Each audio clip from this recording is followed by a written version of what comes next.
gentlemen, welcome back to podcast 19. The podcast we take 19 months to do. I'm your host, Donald Wonder, and I'm joined back with my buddy, you can't stop laughing, Simon Rad.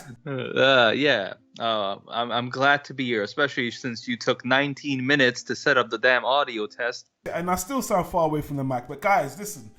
You know what? We've done a lot on Planet Tyro, anime, manga, Woody Allen, but you know what? We don't really talk about movies a lot. So I think it's fair, at least every year, we try to cram it all in and hit the Oscars and give all our opinions about the Oscars.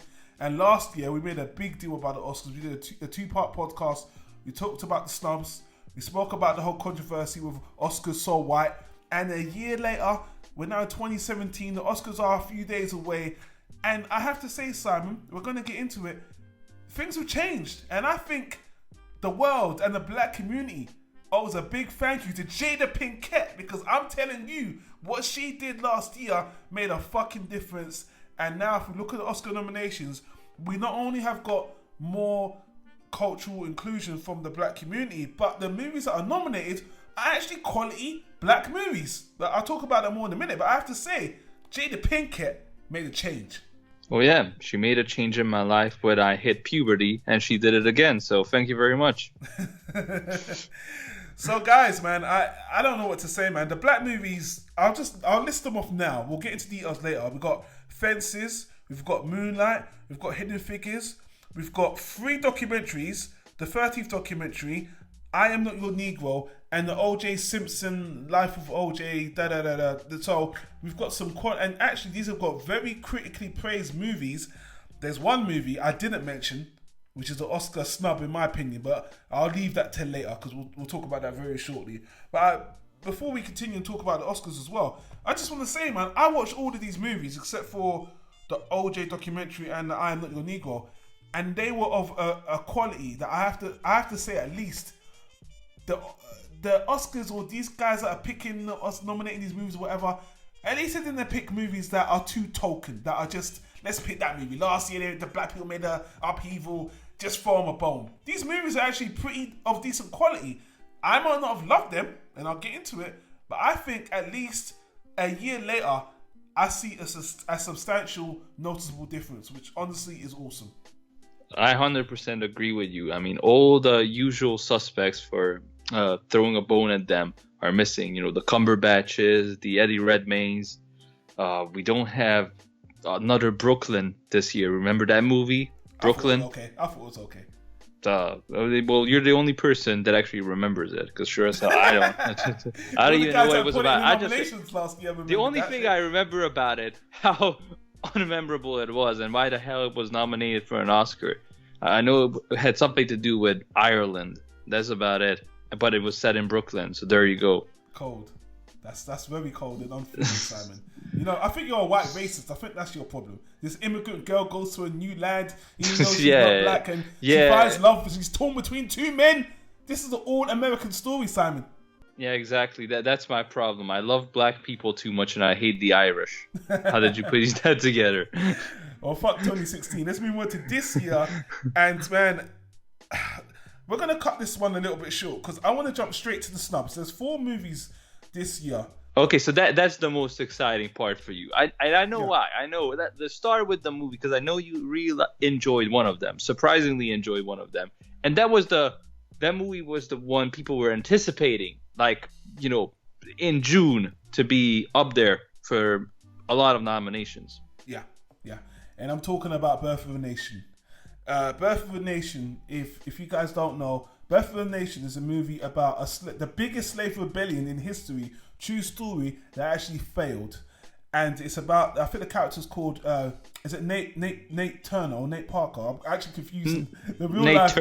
Nate Turner. Yeah, and the actor's name is Nate Parker. Yeah, exactly. And to make it even more confusing, there's a triple X actor with the same name as well. So well, there you go. They talk about paying tribute, huh? Do you know the funny thing about Birth of a Nation is that it's a snub, but at the same time, it's an Oscar bait movie to me, because again, it's a slavery movie. It's about history, and these movies, as we've seen, 12 is a slave, and you know, there's certain movies fit as criterion that it would just be easy pickings. And this movie had everything going for it. The director, financed it, wrote it himself, acted as the main lead. And then unfortunately, the controversy with his own past overshadowed the movie. And everyone across the board said that's the reason why the movie was basically shunned. And I have to say, the movie itself is really, really, really good. And I was expecting... honestly, Simon, I'm kind of tired of these black slavery movies. I've seen how much more ways can I see black people being abused, and I know I'm meant to appreciate the suffering, and I live in a time where I don't have to deal with that, and they laid the groundwork for me to be free. I understand all that, but when 90% of the black movies that are mostly talked about in the pop culture phenomenon are slavery movies, it just becomes so tiresome. So initially, I wasn't looking forward to watch this movie, but I have to say, man, the acting and the tone especially, it's just so mellow, and it's just so... It's not like the other ones I've seen, because of the tone. It's done so... Yeah, sure. I mean, this one has rage. That's what it really is. It's not just like feel sad. It's like rise up. It's meant to be empowering rather than just endearing or rather than depicting the suffering. It kind of flips it around and says, you don't have to take it. It's a movie of empowerment. It's a movie about opposition, of fighting back, even against the odds. That's the thing. And everything you're saying is right, but I came in actually thinking it's a movie that's going to energize me, make me angry, but it wasn't, because through an hour and 10 minutes of this movie, it's just at a slow boil, and I can't explain the way it made me feel. I didn't feel like I was getting angry like I was expecting to. I just felt like they played it at a subtle tone that honestly, I can't explain it, guys. The movie's really good, and of all the slavery movies I've seen, 12 Years a Slave, I understand all these ones, this one really stands out. And on top of that, again, the story itself of the slave rebellion, this hadn't been told before, as far as I can find on TV or the movies. So this was like unique in that aspect, and I highly recommend. I feel sorry for Nate Parker because he financed, he acted it well. Everything about this movie was really good, and I think it should be just as admired as 12 Years a Slave. But honestly, in saying all that, I am tired of slavery movies. I really am. Even though I like the actor, I like the movie and all that stuff, and I am tired of slavery movies. And I think it's ironic that in another, if it wasn't for the circumstances, which would have been an easy Oscar picking, might have been a high contender, but unfortunately, it's the complete opposite. Now the movie's basically going to be obscure and forgotten about in time, and honestly, it's a shame. I agree with you there. I mean, you're right. It's a little bit Oscar baity, and the whole subject matter and the way it's depicted has become tiresome for that reason, because it always comes up during award season with the same kind of tone. But there's just some stuff about this movie that is really annoying. The controversy being one, because it's an incident from the 90s. Yeah. And the guy has did how many children's films since then? And nobody had a problem. Nope. Where the message is always protect the children, all the children. I'm like, so when he was doing A Bee's Life, why didn't this come up only now? And also, the movie has plenty of stuff like, to be honest with you, it's a well-made film. I don't consider it the best movie of the year. It wasn't, that perfectly made. Neither do I, for the record. Yeah. I know. But as we're gonna go through some of the nominations later, there's plenty of room to give something for this movie. A nom for cinematography, for that screenplay or original screenplay, technically, because it's just based on history. Yeah, nothing. Because there was never a book about it, and really not giving this movie any attention. I'm like, Mel Gibson is nominated for Best Director. Talk about people with controversial backgrounds. So yeah, exactly. I don't understand. It's like it really feels like a snub, not simply because I think the movie should have been up there for best movie, film of the year, best director. But I'm like, it's a well-made film about an important story, which we have a lot of movies like that on the list. so it could easily be nominated just like those other films. It's on the same level. And also, a few years going back, there was a movie called Django Unchained, yes, which is Tarantino's worst. Yeah, which is Tarantino's worst movie, in my opinion. People can disagree, but I don't think that movie was that good. I think that Django, that movie wasn't that good. It's a fun fantasy movie. I think it's just a fun fantasy, but it's not really something to be taken seriously. Yeah, but remember it won Best Screenplay. It got everybody Christoph Waltz. And Christoph Waltz won Best Supporting Actor, and it was also nominated for Best Director and Film of the Year, and I think even cinematography. Yeah, that movie was properly praised by the Oscars, and now this movie comes up, which is the authentic, original, passion project done by somebody with fight to get this movie, paid for it, wrote, directed it, started it. It gets nothing. I'm like, that's kind of counterproductive. It's supposed to be the Academy rewarding passionate filmmakers to do quality work, and you can't get more passionate than this guy. So I'm just sorry about that. I really recommend everybody to check the movie out. It's worth a watch. It's not bad at all. If you think, oh, there must be something that holds it back, no, it's not the most amazing movie in the world, but Ned Parker's story is meant to be told, and it's told well, so just enjoy it. Oh, guys, I do apologize. I just got a Skype message that they had a problem with my mic and it's been fixed, so I have a feeling that my volume just jumped up a few notches. Got to fix it in post. So yeah, Simon, I agree with everything you said, but I don't want to spend too much time on that movie anyway. Let's move on to the other three snubs before we get to the nominations anyway. So those are easier to tackle, to be honest with you. Yeah, Snowden, the movie about, is it Edward Snowden, the whistleblower, the WikiLeaks guy? I mean, Joseph Gordon-Levitt apparently put in a good performance, but man, they were like, they're never going to let this movie win an Oscar. They're never going to nominate this movie. It's a controversial subject that even today still leads into the political landscape. I just think it's an easy no. This guy's not going to get no. Yeah, I'm look, sorry. Oliver Stone directed some of my favorite movies in the 80s, okay?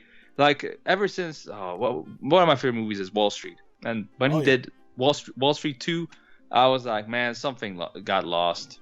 Something is just like, sure. He doesn't have the strengths he used to have, but he's still having fun. And this is, again, another passion project, so good for him for tackling a controversial subject matter. Good movie to watch, but I don't think it stands out that much. It's just good. It's not great. No. So yeah, easy no. And the next movie, which I mentioned to you, and you were like, "What movie?" And looking back on it, a lot of people didn't even know it's Jessica. I can't even say her name. Jessica Chastain's movie. Jessica Chastain. Yeah, it's a political lobbyist thriller, kind of a House of Cards kind of movie called Miss Sloane. I heard this movie was a bit of a jumbled mess, but in the political landscape, it was aiming for, the current events kind of interest. And I heard it's good on the acting level, but I just heard it was just too convoluted. But a lot of people was upset. This should have been an Oscar contender. Jessica Chastain gives a riveting performance. It's about what's going on today and how it's like, what I like about what someone said about the movie. The best way that someone described this movie, it's like watching the political lobbyists seeing how things are done in that arena, how the sausage is being made, the backdoor deals, the travesty, the backstabbing, and they did it in a very entertaining way with a good cast. Like that movie, Ides of March with George Clooney and Ryan Gosling, which was my favorite movie the year it came out. Actually, Drive was my favorite movie that year, but enough talking about the past. This is again, we just answered our own question. This is another movie that has been done before, plenty of times. That was the problem.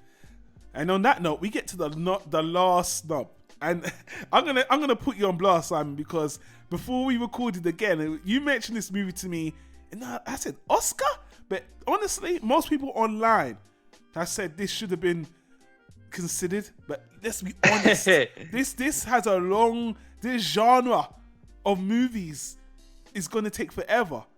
There's one movie that will go obviously in the past that comes to mind that could have broken that tried to break that barrier. But first of all, I'm talking about Deadpool. Last year's Deadpool.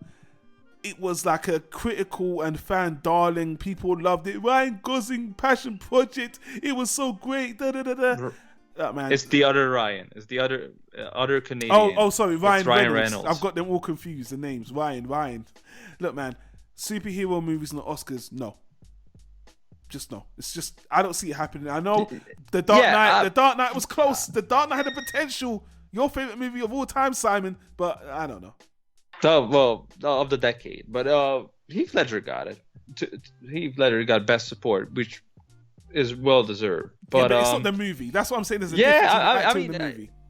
Yeah, sure. I mean, it wasn't even nominated for Best Picture, which it should have been. At least a nomination. No, that's where we disagree. That's what I'm like. You're asking too much. That's not gonna happen. No. I'm talking about the Dark Knight, not Deadpool. Oh, okay. I'm talking about the Dark Knight dating back. My bad, sorry. No. Because I was thinking for Deadpool, Best Adapted Screenplay, because this everybody loves this movie. It's the most entertaining movie of the film, and you can infinitely rewatch it. I watched it like 3-4 times since then, and I still laughed hard. I still enjoyed the movie a lot. So it's very well made. It's really just the genre holding it back because it's a passion project. Again, people fought hard to get this movie made. I mean, it's groundbreaking because it's R-rated. But then again, I looked at the list of nominations. I thought back of all the movies we watched, and I'm like, there was enough good stuff this year. Yeah. It's not necessarily needed, So it would have been great to acknowledge, a genre film on that level. I mean, a modern genre film, because science fiction is now very widely accepted, but like a comic book film, on that level. But hey, whatever. I don't think they actually care. I think they made $700 million and are very happy with it. They couldn't give a damn about the Oscars. Well, let's move on to the main event. Now we're going to talk about the Oscar nominations. We're not going to hit every single topic. We're going to do the main ones: Best Actor, Best Supporting Actor, Actress, Best Picture, Director, Animated Movie, Documentary, and then we'll just skim over the rest if we want to. But we just want to hit the main points. And while we're doing that, we're going to speak about our opinions on the movie fairly quickly as well. So hopefully the podcast won't be too long. But we're doing good at just at 18 minutes right now. So anyway, I'm going to go through... And especially since there's another little snub movie hidden amongst one of the nominations as well. Oh, really? Which is the only important nomination received. Yeah, you'll see in a minute. Yeah, that's okay. So there's still one more. There's still one more hiding in the bushes. All right, so I'll let Simon bring that up when it comes up. But first of all, this might even be the category. Let's start with the Best Picture category, the top dog, right off the bat, yeah? So here's the nominations. We've got In the Running. We've got Arrival, Fences, Hacksaw Ridge, Hell and High Water, Hidden Figures, La La La La La La La Land, Lion, Manchester by the Sea, and Moonlight. Do you want to do them in that order or any order? I'll just do it in order. I'll just start with Arrival. Yeah, keep it simple. Yeah. Arrival. I thought Arrival was a really good movie. I like the fact that, again, it's a movie about, I don't want to call it an alien invasion, but a thinking man's alien invasion with a drama element to it, with a nice twist at the end. Best Picture nomination worthy for me personally. I'm not mad at it.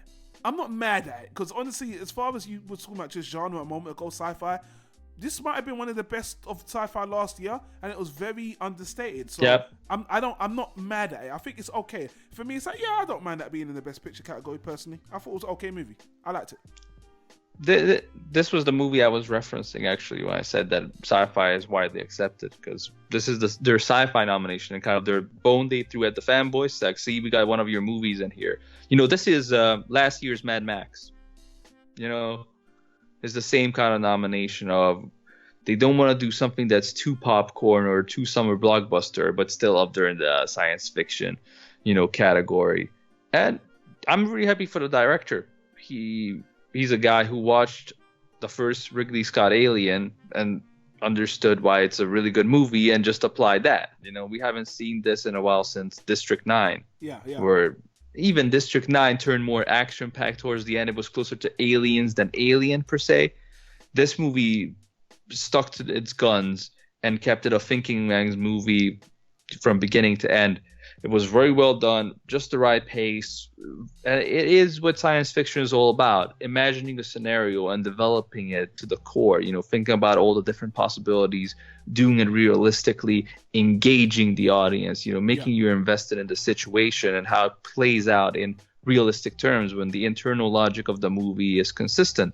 And like you said, it has a nice twist ending, maybe a little bit too twisty. It's like trying to turn to the audience and see, gotcha. You didn't see that coming, did you? Yeah. But very entertaining. And like I said, the director is the star of that movie. Both Jeremy Renner and Amy Adams are great. They're terrific. And even Forrest Whitaker, right? He was in the movie as well. Oh yeah, he was very good. Yeah, he was helping her lead him into the whole project. So yeah. Yeah, so all the actors were great, but the director is the star of the show. Just the way he realized his vision. Yeah. He has a unique eye, big attention to detail. Highly recommend. Definitely the best sci-fi movie, in my opinion. Definitely agree with that. So let's move on to the second movie, which is like everyone's just saying that this is really runner up, like top 3 tier movies, and that's Denzel Washington's Fences. Denzel Washington directed the movie. It was a long-standing, well-regarded play. I should have said this in the beginning. At the end of the podcast, we're gonna mention both of me and Simon's favorite, like outside of what the Oscars nominated, our favorite movies of the year as well. Fences. Yeah, the real list that matters. Yeah, Fences is one of my favorite movies of the year. I thought this movie was absolutely phenomenal, but I had my issues with it from it being too play in the way it was directed, and it could have been adapted into a movie a bit better, to the point where actually if you go on YouTube, people actually show that it's basically a play-by-play for the play to movie where nothing's really adapted at all into this movie. It's just basically the play shot as a movie in an area. So it's like, I just thought that was a missed opportunity. Putting that aside, Denzel Washington, the performances in this movie from everyone is great. And just like, I don't really like Training Day. I will tell you that. I don't really think Training Day is a great movie, but just like Training Day, because other people make this comparison, to see Denzel Washington's character kind of go in a direction that, one of the reasons I love this movie so much is Denzel Washington has been playing it safe for so long, playing the nice guy, the hero guy. This is a very conflicted character. Oh, yeah. And honestly, this is a time where Denzel Washington gets to show his range of being all sides of all colors of the spectrum. And honestly, it's a really riveting performance that really stuck with me. And this is definitely one of my favorite movies of the last year. Oh, you didn't think he did that in Deja Vu? Huh? That's another one of his hero time. That movie was so silly. Funny guy. But he's chicken that was fun. Yeah, I know. Yeah, I'm just trolling. This is an easy pick for one of the best. I mean, it's a brilliant play, and Denzel and Viola Davis have been, giving amazing performances on Broadway of this. So when he announced he's going to adapt this and direct this movie, everybody knew you're in for a special treat. And the both of them, wow, amazing performances. Needless to say, this movie is great. The less you know, the better, because the story is very simple and it's very straightforward. But the way things are revealed and the way the actors capture so many different emotions and tell this engaging story is great. I mean, Viola Davis is such an underrated actress, and she really shines in this movie. I'm actually mad that we're gonna have to talk about her in the best supporting actress category rather than lead actress, because she would really deserve that as well. And Denzel steals the show. I mean, like you said, he's been the same character in all these action movies for so long, playing it safe, and now we get to see him play a more negative character with more demons haunting him and darker aspects to his personality. But the great thing about the play as well as the movie is that there's no real good guy and bad guy in the film. That's what the movie's about, that the characters are a product of their time, and there's a certain repetition that they're trying to fight against, but they can't, and that's the real tragedy of the film. The criticism you mentioned, it depends on the viewer. For instance, I don't mind that because I focus on the performances. There's one particular scene that's supposed to be comedic, and you're supposed to play off on the audience when Denzel goes on about the story. How he keeps paying money for furniture he bought, and he keeps elevating it to a new level. Like, I do this, and I still keep paying. Because you're supposed to react to the audience. As the audience laughs more, you exaggerate it more. Like, I even do this. But here, it's just one long monologue, but no pause or anything. Yeah. So it does come off a little bit awkward. There's not enough cuts, and we don't really see anything outside of their house. We see the backyard, the front of the house, and the kitchen. That's about it. And maybe Denzel's workplace. But still, so freaking good. And, like, one of my favorite movies is a Cat on Hot Tin Roof, which is adapted by Tennessee Williams. You know, it was one of my favorite playwrights, so I don't mind this at all. I like it if they are able to capture the feeling of a play in a film. Yeah. Definitely recommended. Very, very good movie. I wouldn't be shocked if it takes Best Picture, but I definitely wouldn't be surprised if both of them get their awards for Best Leading Actor for Denzel and Best Supporting Actress for Viola Davis, because they deserve it. I was just about to say, we spoke about Denzel so much. When we get to lead actors part, we won't need to go on about that as much. So, yeah, exactly. You already know our picks, but we'll mention everybody else as well. So let's move on to Hacksaw Ridge. Now, Hacksaw Ridge for Best Movie. This was kind of the Oscar bait. This is that, for me, it's like, it was fine. It was okay. But, it was just weak. I mean, we've seen how many World War period movies have we seen? It's like, it was a good movie. It was an okay movie, but it was Oscar. It's like you're only putting this one in there because it ticks all the Oscar boxes, but it wasn't riveting. It wasn't the best dramatic. It was very good for Andrew Garfield. I was happy to see him do something. And I like Andrew Garfield. He's done 3 or 4 movies outside of Spider-Man that proves he can act. This is one of them, even though people didn't like his accent in the movie. It's a good movie. I like it all around. Directing's very good. Good acting. I was just like, there's better movies. This is a trim the fat movie. It's a good movie. I wouldn't put it in the upper tier. I would just say, want a good movie to watch this movie. But to me, it being the Oscars, it's just taking up space. That's me being harsh, but that's how I feel about it. Off mic, we talked about the movies of the year, and you kept going on about using the phrase that there are a lot of good movies, but there aren't many great movies, at least not for this year. And this just proves it further. It's a very, very good movie. It's just not. It doesn't have that level of impact you would imagine from all the hype surrounding it. But it's still. It seems like it's a bigger victory for Mel Gibson to avoid his controversial past and just make a good movie that people like and can get behind. Mel Gibson, for the record, Mel Gibson, you can say whatever you want about him, he's got a very solid filmography as an actor and as a director, to be honest with you. Might be a shitty person, but he has a very even the years that everyone's ignored him, he's made good movies the last 5 years. Honestly, it's just that people haven't paid. Was it Get Into the Gringo? Even that was okay.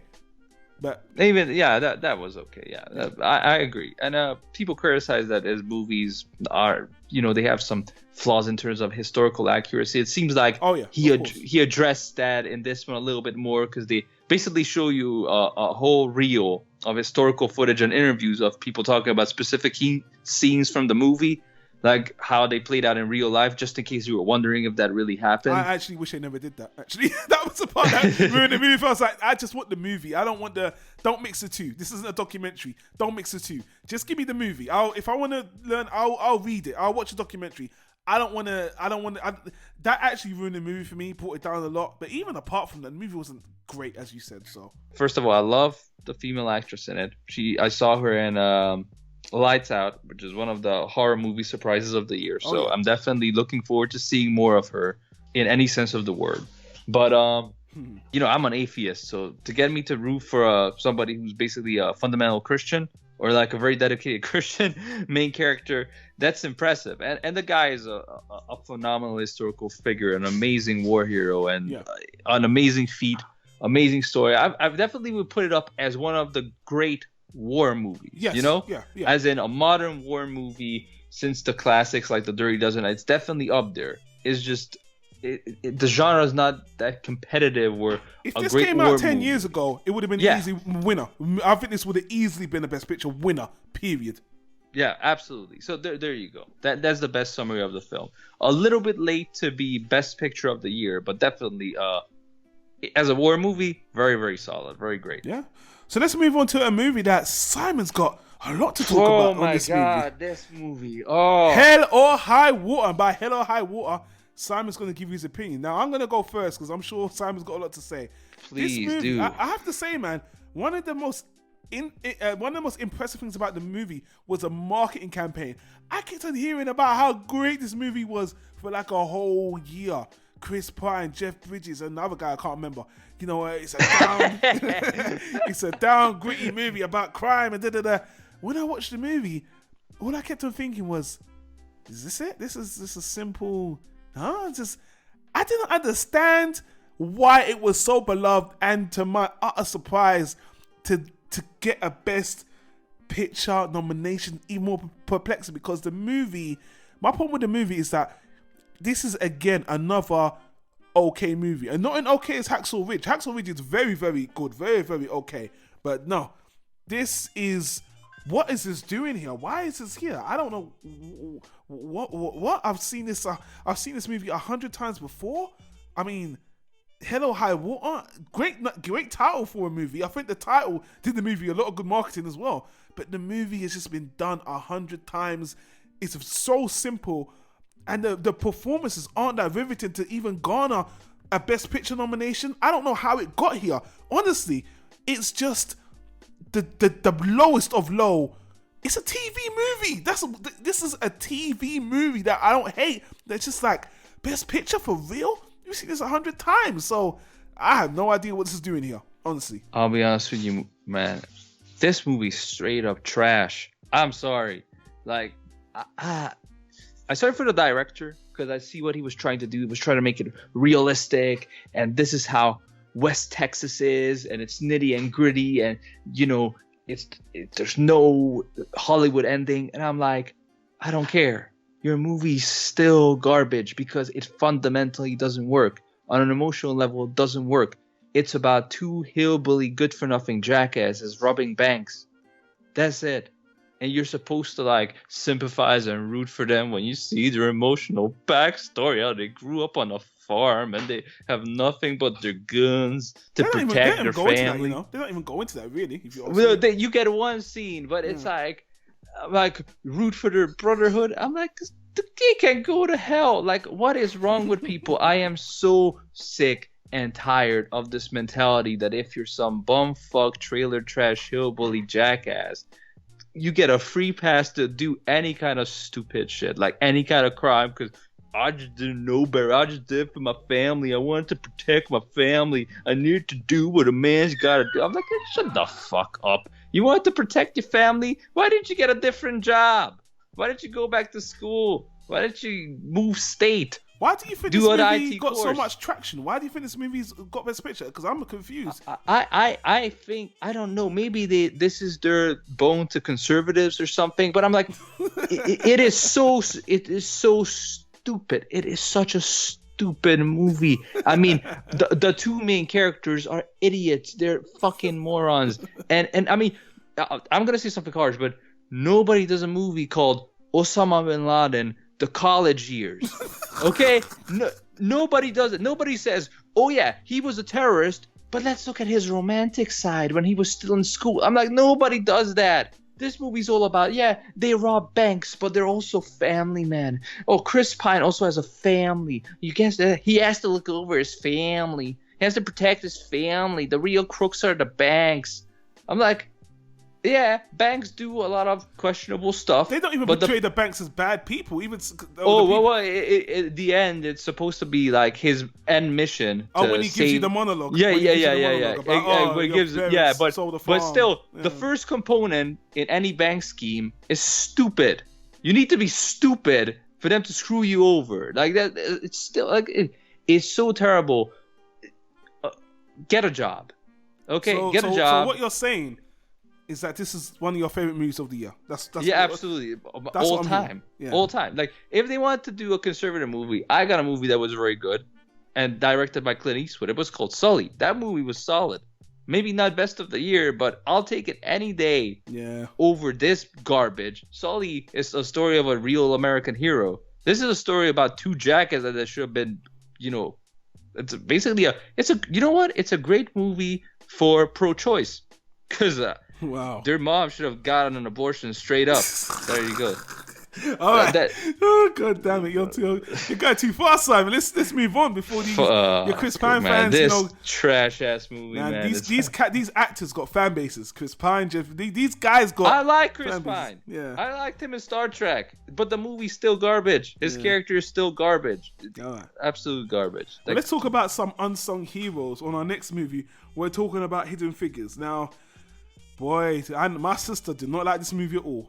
And, going back to what I said about Birth of a Nation, there's only so much movies I can watch about, this is different. It's not a slavery movie. It's just about, the cultural neglect of the people, of the black people that helped.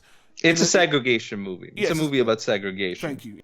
Amongst other things. But the emotional mechanism of the film is to depict talented people who are victims of segregation because they live in that era. I'm sorry to say, I'm gonna cut this short. This is another TV movie for me. I thought the movie was just okay. I appreciate the fact that, again, I'm seeing people from my culture, or my color, my race that made a difference, that deserve credit for that. And I'm all for that. The movie itself is nothing special at all. I didn't really care about the characters. I cared that they were being, discriminated and not being appreciated, but other than that, I just didn't really care. I just, I didn't. And to be honest with you, just the thing that they were actually doing, it wasn't exciting. It really wasn't. It wasn't Apollo 13. If it was them helping Apollo 13, that's awesome. But this Apollo 1, I just you damn, like what you wanted Iron Man should show up at some point. Like they need to work for Stark Enterprises something to make it more exciting. I'm sorry. Look, then I just thought that's awesome. I thought on a level of respect, I respect you. The movie itself, as a movie, best picture, no. This is another TV movie that I was like, whatever, man. My sister, as a black woman, didn't like it. Honestly, the performances were... I love Taraji P. Henderson. I love her. I think she's a movie star. I think she should stop working on fucking... What's that fucking show I can't stand? Empire. She needs to stop working on fucking Empire and just stick to movies, because she was already a movie star before she came and do that garbage. She should stick to movies because she's got presence in this movie. Janelle Monáe and also other ones, Octavia Spencer, is that her name? Yep, Octavia Spencer. They're fine. They're all fine. Even my man from what's his name again? The guy from Luke Cage, Mahershala Ali. Mahershala Ali. He's in everything now, and I'm really happy for the guy. He has a small. I love that guy. He's my favorite character in House of Cards. I love Mr. Kiss My Lips, because that guy's always kissing his lips in every scene. He's like, I'm so pretty. I'm just gonna kiss myself. Oh, sorry, you cut me out, man. But man, Hidden Figures is it's not a hidden gem. That's what I see. So basically, you hate your own race and you hate women I too. knew that was coming. That's what you're trying to say. You said the same shit in the Luke Cage review. Okay, I'll cut this short too. Yeah. The problem with the movie is in the trailer. It's very much on your nose. The movie's not subtle. They saw the criticism that they got from well, not the filmmakers, but in general for Selma, where they said it was too straightforward. So they tried to spice this movie up with a lot of music from Pharrell and, empowering marches and kind of larger than life scenes. They even do some X-Men stuff in the beginning of the film where she's like looking at the wall, counting everything, and everything comes to life. And they stopped that quick. I think that was shot in post because they tried to make the movie more visually engaging. So it's just on your nose. It's very predictable. But here's the thing. The movie's a giant victory lap for people that really deserve it. The three women depicted in this film are, they're heroes. They're cornerstones of American history. And the fact that I haven't even learned about these people in school is a tragedy itself. So let them have their victory lap. Sure. I'm all for this movie being recognized because it's a very important story to tell. It's entertaining enough to watch. Pharrell doing his shtick, he's my favorite producer from 2000s when he was part of the Neptunes with Chad. Nowadays, a little bit overpopular, doing his, happy thing. That's fine. I can listen to it. He's another Will I Am. He's another Will I Am. No. Let's not go there. Let's not derail the Oscar podcast to something else like Will I Am. But Will I Am should have been in Moonlight playing himself. But anyway, that's kind of true. But he can't act, so no. But yeah, you're right. yeah, because he can't act for shit. We're gonna get to that in a minute. That's what I'm saying. Just play yourself, man. But the fact of the matter is, just like the trailer, the movie's on your nose all the time. There's a lot of empowering monologues. I think 10 minutes in the movie, you have a conversation between a Polish Jewish person and Janelle Monáe's character talking about it's a new world, we can do anything, and all this. But then again, I love the early 60s. I love the Kennedy era. I love space exploration, the moon landing. So the subject matter is enough for me to really enjoy the movie, even if it's not that well made. It could have been more subtle or more elegantly directed. But oh well. And at least it depicts the insane stupidity of segregation, where you have to have two of everything. I mean, really? Was that like... It's eye-opening, because a lot of people these days don't realize that this is recent history. This was very recent history. It was like barely 60 years ago, 60, 70 years ago. I mean, come on, man. We go through the same motions of racism and xenophobia and hate all the time. So if nothing else, it's a fitting movie to come out this year. I'm not going to hate. Everything you said is right. I know some of your white brethren are probably thinking, here's another yearly racist reminder movie. Because it's always one a year. They need it because they're fairly dumb and have a pretty shitty memory. So there you go. Sure. Anyway, let's move on to the most... the most received nominated movie in a long... I think this actually... This movie got a record for the most nominations one ever now. I think it's 14 nominations. Is that right? This one? Are you kidding me? Yeah, La La Land's got, I think it's 14 nominations. Yeah. That's amazing considering nobody even got the title, La La Land. You know that's a triple title. Because it's singing, it's imagination, and what's the third? It's set in LA land. I was thinking the first, I don't really care. No, man. La La Land. Let's talk about this movie real quick. So, La La Land is a movie that when I watched when I was in the cinema, I enjoyed it. It was a musical. It was fun. I got swept up in it. I really love the music. I said this on Facebook. Everyone's like, yeah. The hype train behind this movie before watching it was the highest it's ever been for any movie in the last 3 or 4 years. Movies phenomenal, blah, blah, blah. So when I watched the movie, I have to say I enjoyed the movie while I was watching it. Funny enough, this is a movie, the more I think about it, the more time's gone by, I'm just like, you know what? It was just good. It wasn't great, and I've seen a lot of movies like it, but it's definitely overhyped, especially for the amount of awards it's getting. But should it be in the best picture? Yes, because I will say for the competition in the year that it was in, yes, I will say that it deserves to be in the running. I enjoyed the movie, but I've heard some heavy criticism, and when things are put on such a high pedestal, it's just bound to happen. And the more I think about it, I just think, the story is kind of generic, and there's certain inconsistencies. There's things that sometimes the characters do things that don't really align, and this, I don't mean to bring racist instances, but someone even brought up that, it's so ironic where the white guy is a guy that loves the black music, the jazz, a true one, and the black guy is a sellout. I was like, I didn't really see it that way. Now that you mention it, that's kind of fucked up. But honestly, no.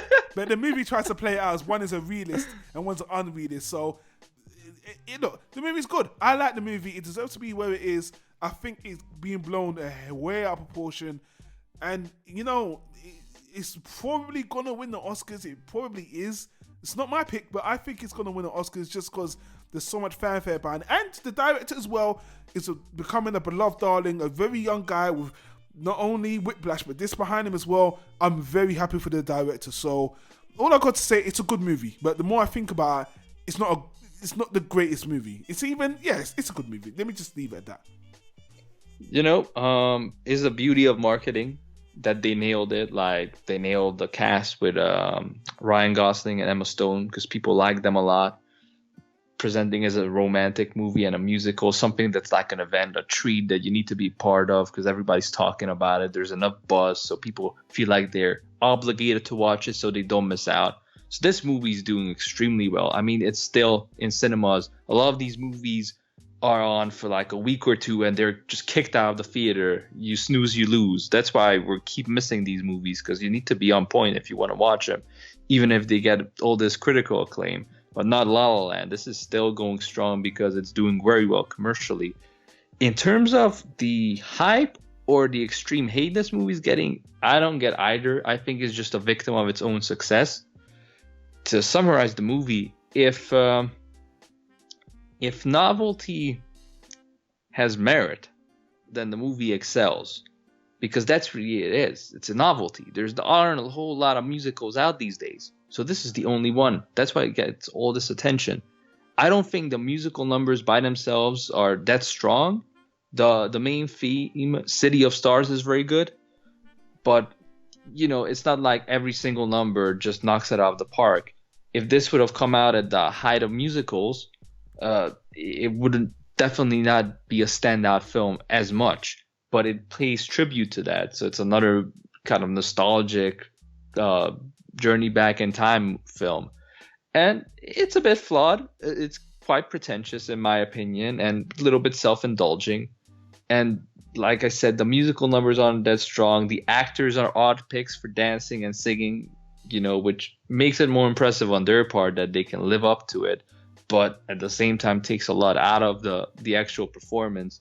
Ryan Gosling's character is supposed to be a down on his luck guy who, in a big city, sort of Jack Lemmonish, but because he's Ryan Gosling, you don't feel sorry for him. You're like, you're Ryan Gosling, get your shit together, stop whining. And Emma Stone, it seems like her friends did most of the singing and dancing, so you feel bad for them because they don't get any credit. I'm like, she just basically stood there and complained.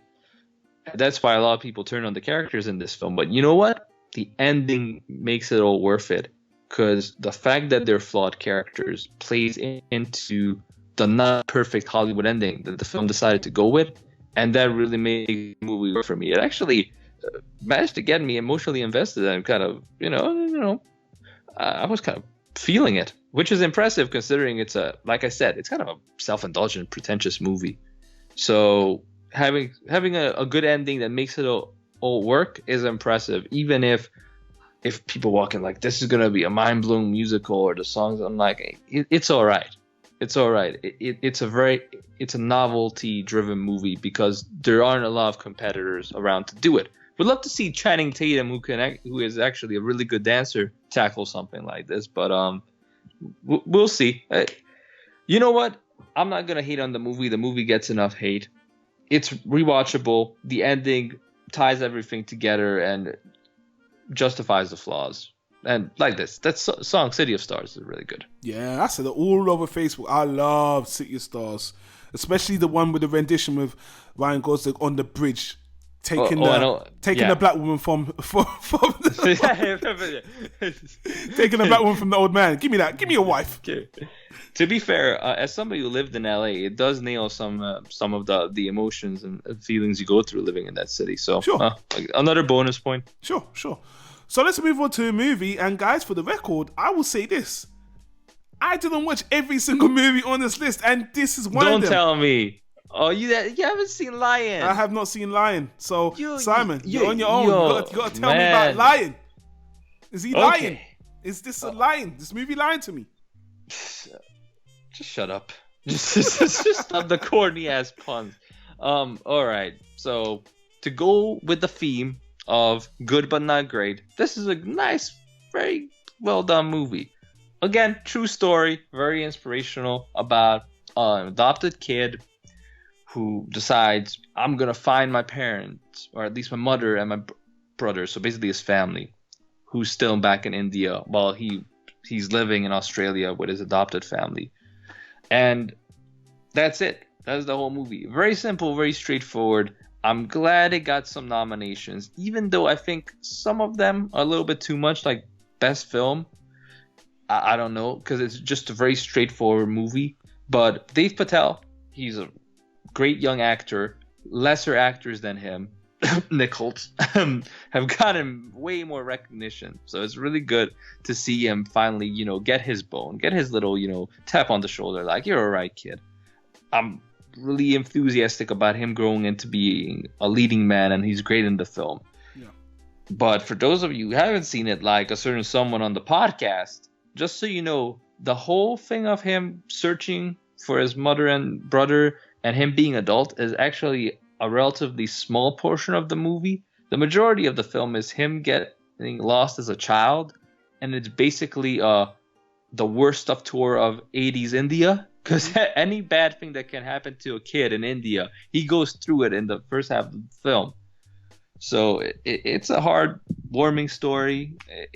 If you're into that kind of mood of misfortune and then luck and then reconciliation, then you'll definitely enjoy it.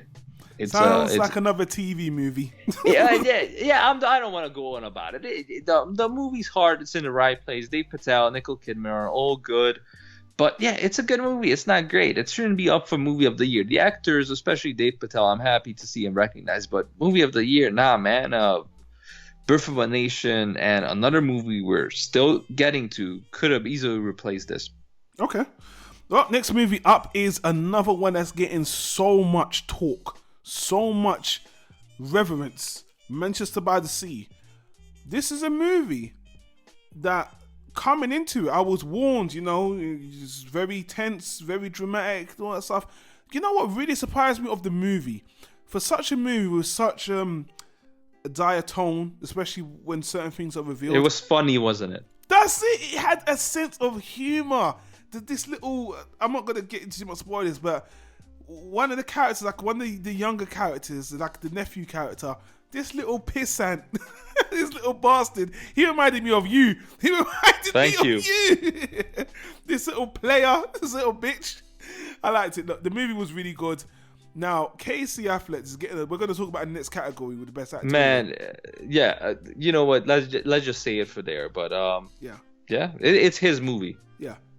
I like the movie, and I think the performances are powerful enough to bring the whole movie up that I don't mind this is in the Best Picture nomination. I can after watch I can see this being nominated. So anyway, cutting that short, unless you wanted to speak on that as well. No, I mean the movie's biggest victory is that it nails a formula they always try for the Oscars, where nothing happens in the movie except life happens. It's a slice of life story, very realistic, and just cuts off. And I'm like, that's usually hard to do, but you really get invested in this, and when the emotions get heavy, you feel it. And like you said, it's enjoyable because it's just funny. It has a good sense of humor, even though it's definitely a drama. Don't make no mistakes. And we get to our last nomination in the category of Best Picture, which is another fan critic favorite, it seems, Moonlight. And this is one of my favorite picks. This is one of the movies I'm rooting for, because I have to say, man, this movie had a lot of hype behind it, but I was pleasantly surprised. Everything from the acting to the directing to the actual story, it was tick, tick, tick. I think this movie, especially as a black movie, I think this is one of the best black movies I've seen in a long time on every level. I was really impressed with the movie, especially, and I hate to point this out, especially because of the gay element, which it is center stage in a way, but it isn't. That's just a component of the whole movie, and I do like it's a focal point to the character. This movie, I really enjoyed this movie. I was very surprised. Honestly, I kind of went in thinking, I'm going to be a little bit snide toward it because everyone loves it, and I thought this was the give the black people a bone movie. That's what I thought this movie was going to be. But when I watched it, man, you're such an Uncle Ruckus.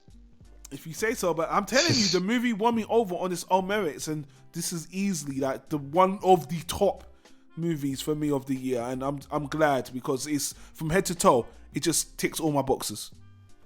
Man, I was waiting to get to this, and it's bad that it is the last one because we wasted so much time on all the other movies. But damn, this movie was very good. It's also a victim of its own success, like La La Land, because this movie had like 100% on everything for the longest time, you know. But even when it just came out in limited release and festivals, so we haven't seen it. And I was like, what is this movie about that it is getting this amazing praise? Even sites like Metacritic, which is basically a clickbait, troll site disguised as a review aggravator. Even there, it was like 100 or 99%. That's the lowest it dipped up until its official wide release. And I was like, what is up with this film? And when you watch it, it's a very straightforward film. What makes it unique that you see something that looks like a stereotypical black movie set in the hood in Atlanta, but it's actually a coming-of-age gay love story. Yeah. And that is super taboo. That is something that has not been touched before. So that also gives this movie as well a novelty aspect. While it's again a straightforward film, but it's also very personal because it's basically based on the director's life, and you feel it. This guy put a lot of care into this movie, so it's unfortunate that people think it's like this revolutionary, renaissance of expressionism, and they throw around all these crazy, definitions, and really it's not. It's an honest autobiography done in a very elegant way with subtle but artistic direction and beautiful cinematography. My boy Mahershala Ali, terrific. Yeah. Amazing performance as a supporting actor. I'm so glad that guy's finally getting his recognition. Yeah. My girl Janelle Monáe never looked this fine. I don't know if she was like, wearing some special jeans or something, but man, she looked fine in this movie. She got hips, man. She got hips. Yeah, she was thick. She got hips. I can tell you, she got hips. But Naomi Harris as the mom, who's basically the only character featured all three parts of the movie consistently. So her character arc is quite intense, complete. And she had to because of visa issues, I think she had to shoot all her scenes in a very short amount of time. So great performance on her. Yeah, one of the standout movies of the year. And even if you try to downplay it of like, but it's so simple. I mean, some people compared it to Good Will Hunting or something like that. Look, just the fact that I didn't see anybody fuck with this movie on Twitter, even the usual suspects who show up for any black movie, even 50 Shades of Black had people going on about like funniest movie of the year. They did it again. Marlon Wayne's my brother. Congratulations. Hey, your boy Corey Coleman tried to get this guy taken off making black movies. So yeah, but in terms of black celebrities and especially rappers, all these guys, for all the black movies, they come out and endorse it. But this movie was under the radar, man, because the subject matter of black men, especially in the hood, being gay is still a big taboo. You don't have gay rappers, at least out in the open. Of course, you have them on the down low, but sure. You just don't have that prominent black figure who's masculine and comes from a certain background. It's always some hairstylist, Yeah. So you really can understand where this guy came from and what kind of hardship he had to go through growing up and discovering himself and the confusion and really depicting it in this movie. I mean, that's why this movie needs to be here. That's why this movie, is as highly praised as it is. It's a little bit of a cop-out, it's like saying, well, we can't say anything bad about the movie because it's kind of groundbreaking in terms of the subject matter, but it's also very well made and very well acted. So, you can't fault the movie for getting too many things right, coming out at the right time with the right theme, Sure. I mean, well, let's wrap this category, let's wrap this particular bracket up. Out of all the movies in the Best Picture category that we named, not your pick, this is just out of the list. We'll get to our own personal at the end, but just out of these that were listed, what do you feel like should win for you? I'll go with Moonlight. Yeah? It's tough between Moonlight and Fences, but I'll go with Moonlight just because in Moonlight the director is just as much of a star, if not even more, steals the show from the actors, and the actors are already very good. Where Fences, it's all about Denzel and Viola Davis. Directing is just like there's not a whole lot of it actually. I'm tied with the same two movies, Moonlight and Fences, because the thing is, Moonlight has good performances, but because Denzel carries that whole movie, but I have problems with the directing of the movie, where Moonlight has the whole package. So I think you've swayed me. Just Fences was actually my pick. Fences in my heart, but I think Moonlight should win over. I do, because the directing is just really, and on that note, Fences is my pick based on that category. But that's not my personal pick of best movie in my own awards. We'll get to the end, but let's so move you on. Still went with Fences, not Moonlight. No, I'm going with Moonlight. Oh, okay. You persuaded me with Moonlight. So the good news is we've kind of gone over the movies in detail. So when we go over these next parts, it won't take us long. So get into best director. Yeah, but this is where it gets interesting. This is where it gets interesting because there's a little bit of scatter or shooting going on here with some of these nominations. Well, let's start with best director because this is easier to go from movie to feature to director. So on the best directors, we've got Arrival, Hacksaw Ridge, La La Land, Manchester by the Sea, and Moonlight. And looking at the list, personally, is Moonlight. I mean, the rest, the second to Moonlight might have been out of the other four. Probably for me, La La Land, because Manchester by the Sea directing, Hacksaw Ridge directing, Arrival, I don't know. It was for Moonlight's taking it. That's for me anyway, Moonlight. For me, I think this is one of the ones they could have improved this year. Sure. Because they focus so much on getting the diversity right for everything else. This is kind of like, let's pick some stuff from the film, best film category and just throw it up here. I mean, really, Arrival, great. Like I said, the director's phenomenal, but he's gonna do more stuff in the future. He's still getting to that level. Hacksaw Ridge, I mean, okay. Mel Gibson does his thing with the extreme violence. We've seen it all before. La La Land, pretentious as hell. Manchester by the Sea, not much to it. Don't get me wrong, very well made, but I mean, really, like, I don't get it. So definitely Moonlight. That's an easy pick out of those. Well, since it was so easy, pick your second then. Since you're trying to get away with this shit so far, if it wasn't Moonlight, then what would it be then? Not on the list. All right, fair enough. I'm not going to push it. Let's just leave it at that. All right, so let's move on to the best actor nomination category. So here, we've got Casey Affleck, Manchester by the Sea, Andrew Garfield, Hacksaw Ridge, Ryan Gosling, La La Land, Viggo Mortensen, Captain Fantastic. Mortensen, whatever. And Denzel Washington, my mistake, I apologize. Don't want to get people's names wrong. And Denzel Washington for Fences as well. So out of these, for me, I only watched half of Captain Fantastic. Anyway, I didn't think it was riveting. I thought it was a good performance, so fine.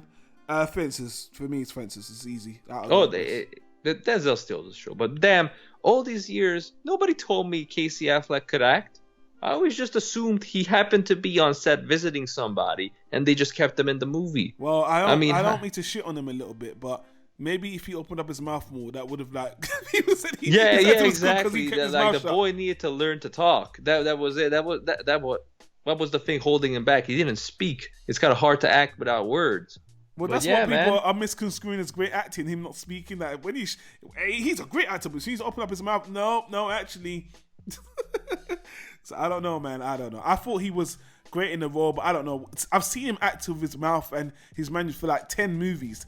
And he never convinced me as a great actor. So the movie where he shuts his mouth, people are like, it's a riveting performance. It's so dramatic. I'm like, I don't know, man. Those other 10 movies, a lot of them were dramas. You weren't showing me that masterful acting you're going on about. So, I don't know. But anyway. He carries the movie, though. And it's a tough movie to carry. Because it's a very emotional and very engaging film. Up until the end. Because the ending is kind of like, it just ends. I mean, the movie just cuts off. They were one step away of bringing out Ben Affleck dressed as Porky Pig, going like, "That's all, folks." By the way, go see Live by Night. You are such a, you're a traitor. You're a Ben Affleck traitor. 1 minute you're supporting the guy who helps give you now you're just got a pitchfork to crucify this guy. This is the year of Casey Affleck taking over, man. When Ben screws up, Casey's right there getting all the nominations, winning all these awards, and over there Ben is just like, I'm Batman, remember? Or maybe not. I don't want to be Batman. Well, maybe if Ben Affleck drops out of being Batman, Casey Affleck can be Batman, and then you can hate him. Yeah, exactly. Casey Affleck is the I'm Batman. Now. I don't. It's easy. It's easy, man. Ryan Gosling, La La Land. I don't get that one. I mean, good. He did good for Ryan Gosling, and he's a great actor. But come on, man, not from music. Not this performance. No. No. Andrew Garfield, once again showing he can do more. Sure. Carried the movie well, but no. Viggo Mortensen, great as always. But Denzel, this is Denzel's movie. This is Denzel's piece. I mean, this is his piece. He loved doing this on Broadway. He directed this movie. He adapted this film. This is his, goodbye. Almost, which it sounds kind of depressing. No, that's fair. I think that's fair because for the best picture, best picture, he gets Fences. Well, anyway, Denzel needs to get the actor, and I'll be happy. So let's move on to best actress. The nominees are Isabelle Huppert for Elle. This is a movie I didn't get to see, but I will get to that in a minute. Don't worry, I don't think even the people that nominated her saw it. Ruth Negga in Loving, Natalie Portman in Jackie, Emma Stone in La La Land, and Meryl Streep in Florence Foster Jenkins. Man, I don't think you saw this movie, Florence Foster Jenkins. Meryl Streep needs to get this Oscar. Because let me tell you something, man. I know, man. She's always great. She's just too good. It's a comedic movie. But let me tell you something, man. This movie is not a mockery. This movie has a lot of heart. And not only did I find it amusing, but the character she portrays is really done. It's really done well. I don't know how to. Out of these other actors, going through the rest, Elle, I heard this was a very interesting rape movie, a very interesting twist. They even tried to make it comedic. I'm disappointed I never got to see it, so I can't say anything about that. Ruth Negga in Loving, again. How many more racial I had my fill of segregation racial movies, so I was like, I'll pass on this one. I'm sorry, as a black person, there's only so much I can watch this year. This is like the 5th movie in 1 year. So I can't. So I didn't watch it. She was good. The nomination, I don't see how you can nominate her as a leading actress, but not Viola Davis. I'm sorry. I mean, she was good, but she should be there with Viola Davis, because the next movie, Natalie Portman and Jackie, that is just filler. I'm sorry, that movie was okay and she was okay, but that's not Oscar worthy at all. Agreed. At least Loving, again, not the best movie, but a good, important story, because the first interracial couple to be acknowledged in a state where there was still segregation, I think, period, because it was still illegal to marry interracially, and it went all the way to the Supreme Court. Yeah. So very inspirational story. But guess who was the best actor in that movie as well? Michael Shannon, in the one scene he was in. Wow. As a photographer. Just like he was the best actor in Batman vs. Superman, right? Exactly. He was the best actor in everything he did this year.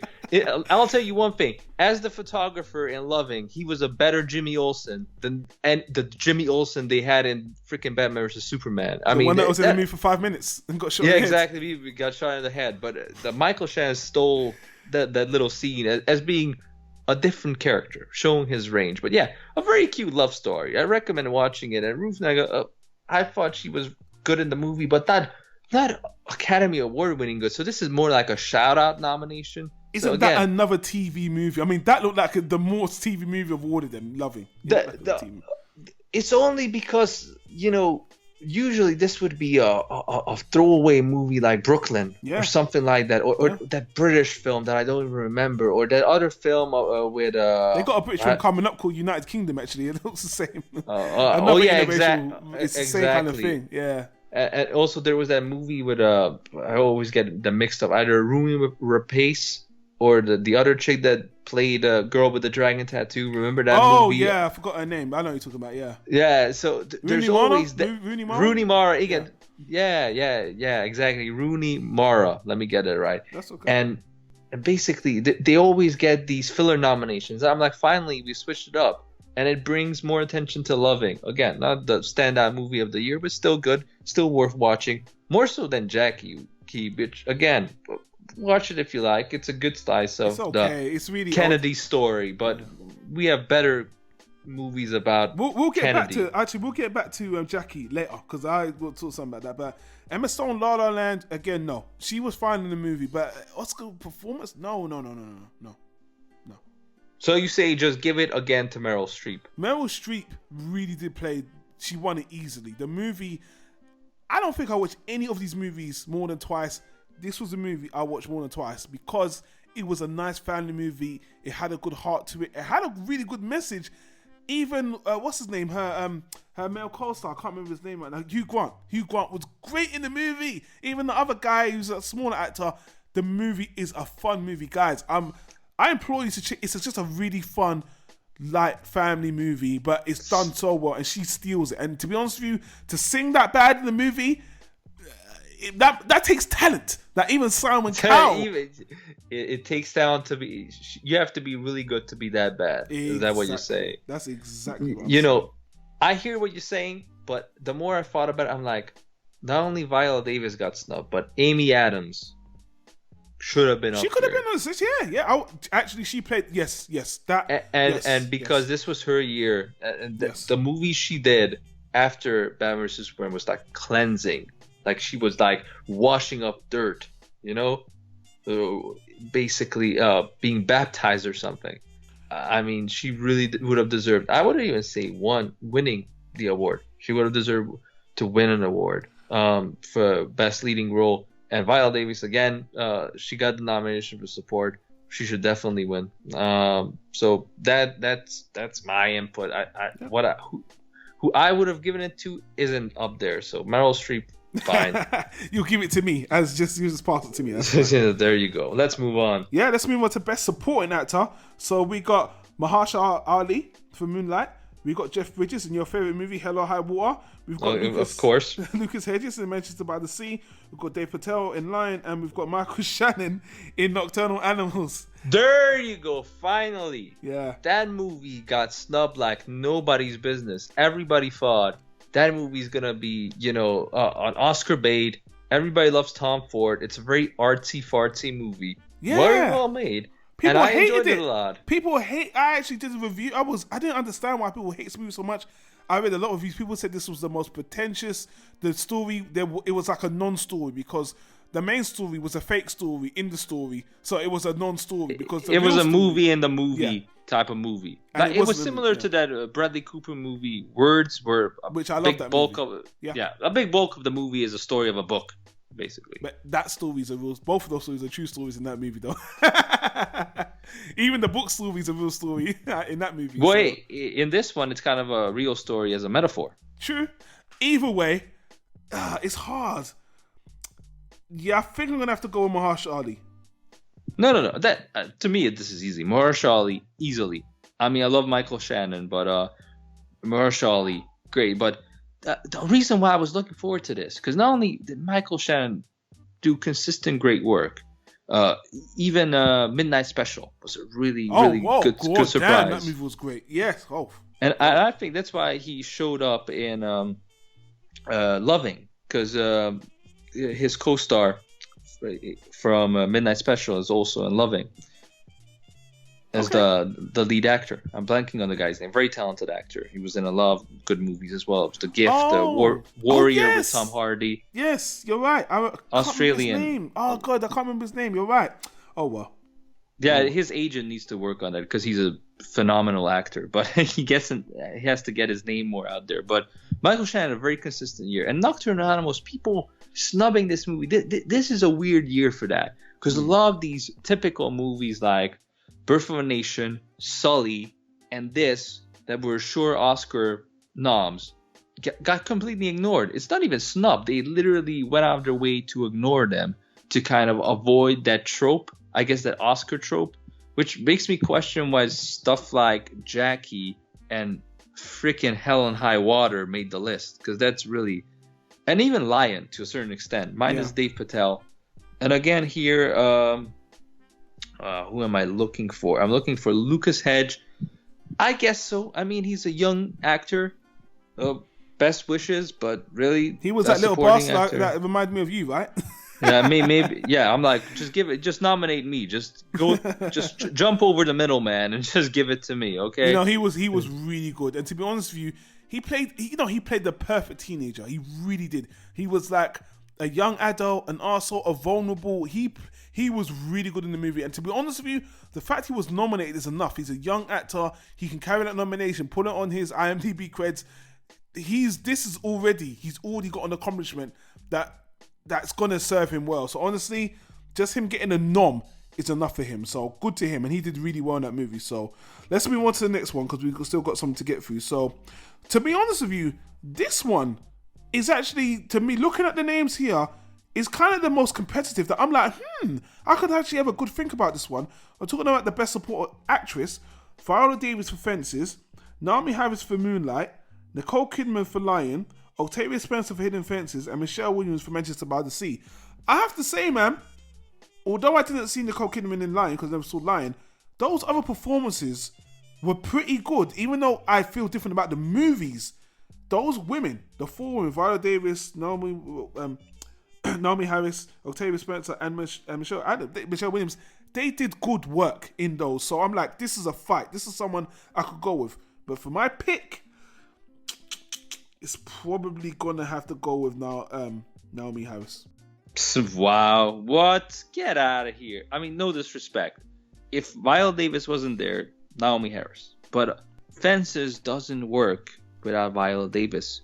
Denzel gives the performance of a lifetime for any other actor, and you need somebody to match that to make that movie work. If the wife character in Fences doesn't have the same gravitas and screen presence and can't keep up with the lead actor, the movie falls apart. It just becomes a monologue fest of, this pissed off old guy talking throughout the entire movie. You need somebody who can be just as powerful even when she doesn't have dialogue. So nah, you're right. I'm going to have to officially secede the point to Simon Red. Honestly, I could stay in my ground if I wanted to, but honestly, thinking about everything you just said there, I don't want to take anything away from Naomi Harris by switching, but I have to admit, you're 100% right. If she's not in that movie, if Viola Davis is not in that movie, the movie's empty. Honestly, it's just Denzel Washington going on rants and rambles, and to be honest with you, a bad thing would actually to bring the movie down in that movie as well. And actually I'm not trying to give her a backhanded comment by saying she's a comment to Denzel Washington. Her on her own, I felt like I was neglecting her performance. She is really well. I know people was, that one scene where all the snot is coming out of it and all that stuff. Honestly, when she has that near the end, had that final encounter with Denzel Washington, that final back and forth, it really is riveting. And honestly, it's the one thing you did say before is that she's not there for the best actress, but best supporting actress is a bit of a backhand as well. It doesn't make sense, like you said, it doesn't make sense.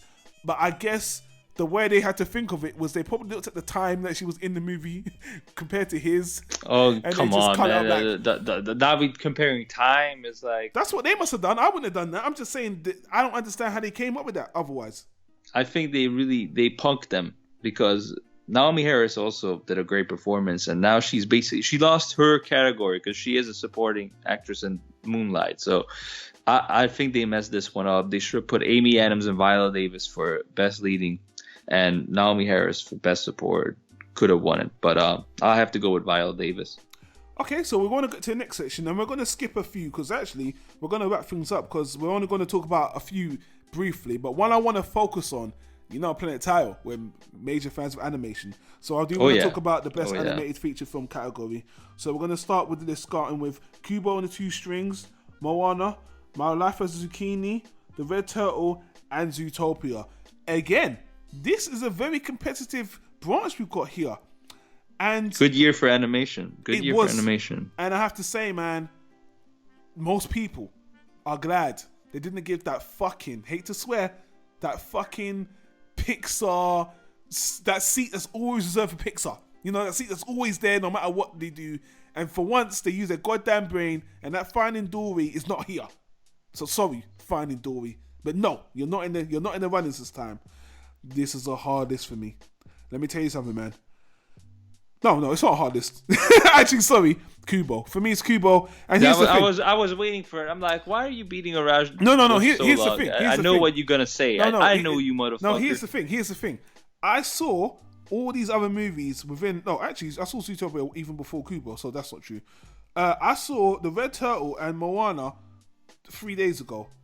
The Red Turtle is a good movie. Now, Studio Ghibli, actually, to be honest with you, criticizing Pixar, Studio Ghibli have their seat in those cases. Well. Again, if it's a foreign animation studio, it's like they jump straight to them. Yeah, you're right. Pixar and Studio Ghibli, they have their seats, and they never lost.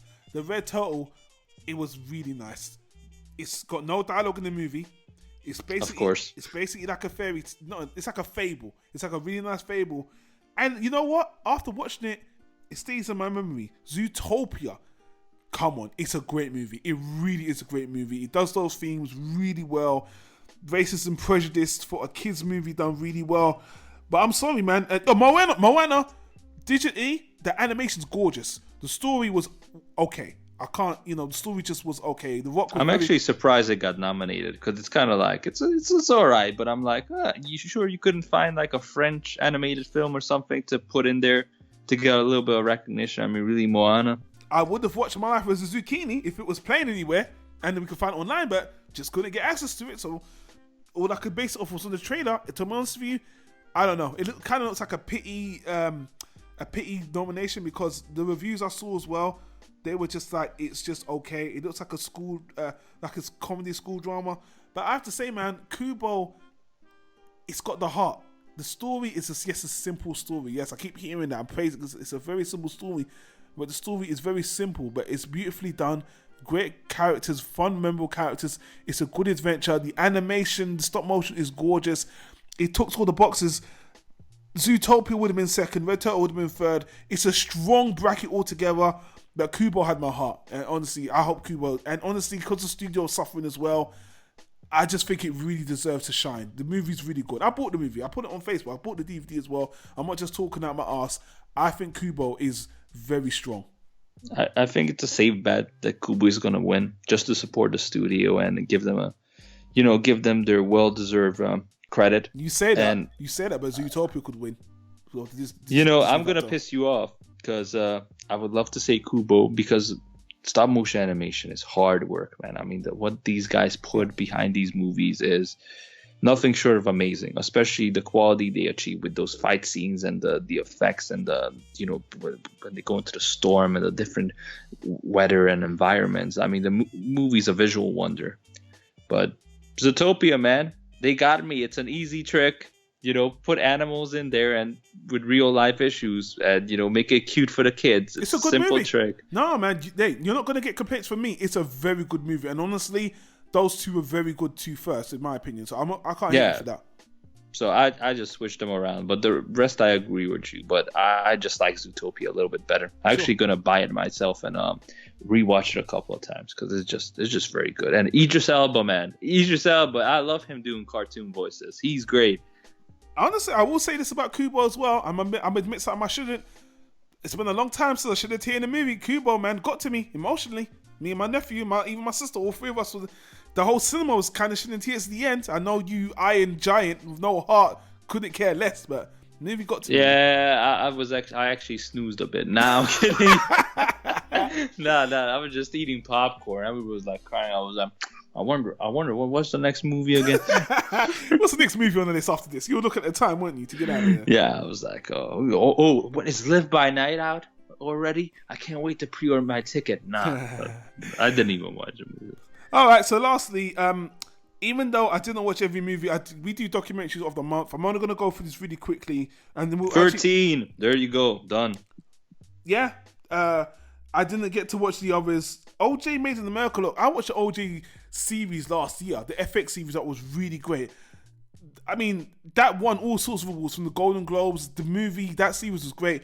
I didn't really want to watch a documentary of OJ after that. I was like, look, man, I don't want to watch any more of this guy. He did it. I don't care what anyone says. He did it. Yeah, Everyone knows it. There you go. I don't want to glorify this motherfucker anymore. But I will watch a documentary eventually. We might even review it because apparently the movie's not just about OJ, it's about other things. But anyway, yeah, I mean, I Am Your Negro is another one that is really highly praised. Samuel L. Jackson, I think he's a producer on it, and he narrates the movie as well.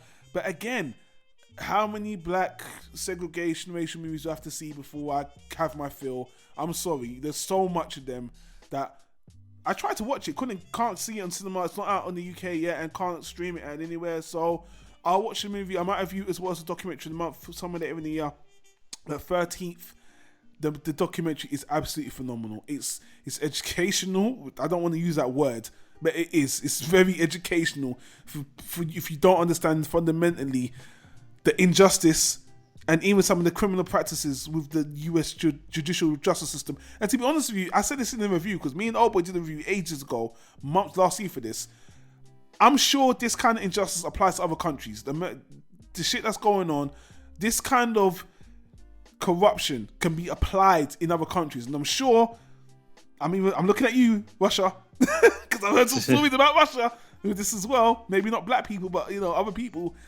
This kind of corruption goes through many different races, not just America. I don't want to focus on them, but I just think the movie was shot beautifully well. The subject matter was fantastic, and Ava DuMurtry, the director of Selma as well, she did a fantastic job.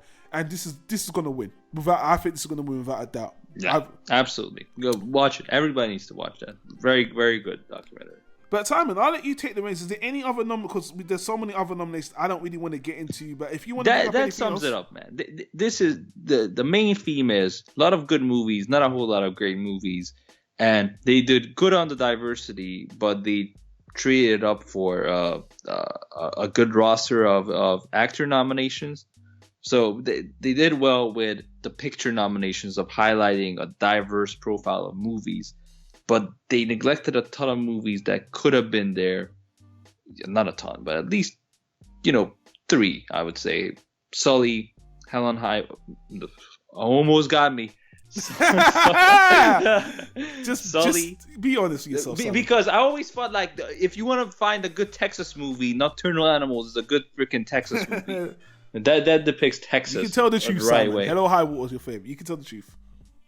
And what's the third one? Your movie, Birth of a Nation. I think those could have been there in some way, shape, or form for a few nominations here and there to switch it up. But overall, much better than last year. I mean, last year I didn't even watch the ceremony, so overall improvement. But still, here comes the real list. Well, before that, yeah, we can get into it now. I thought we missed something, but I actually saw the movie I was looking for was not even nominated, and I think we're gonna both bring it up anyway. So, yeah, you go first. We've got our own list, as Simon you just said. The real list, the one that matters, the real best nominations. To be honest with you, my list contains movies you've already mentioned, except for one that wasn't mentioned at all. So I'll let you go first, though, because I think you're gonna bring up the movie anyway. Okay, I don't want to number it, so I'm just gonna name the outstanding ones, and you can take it wherever.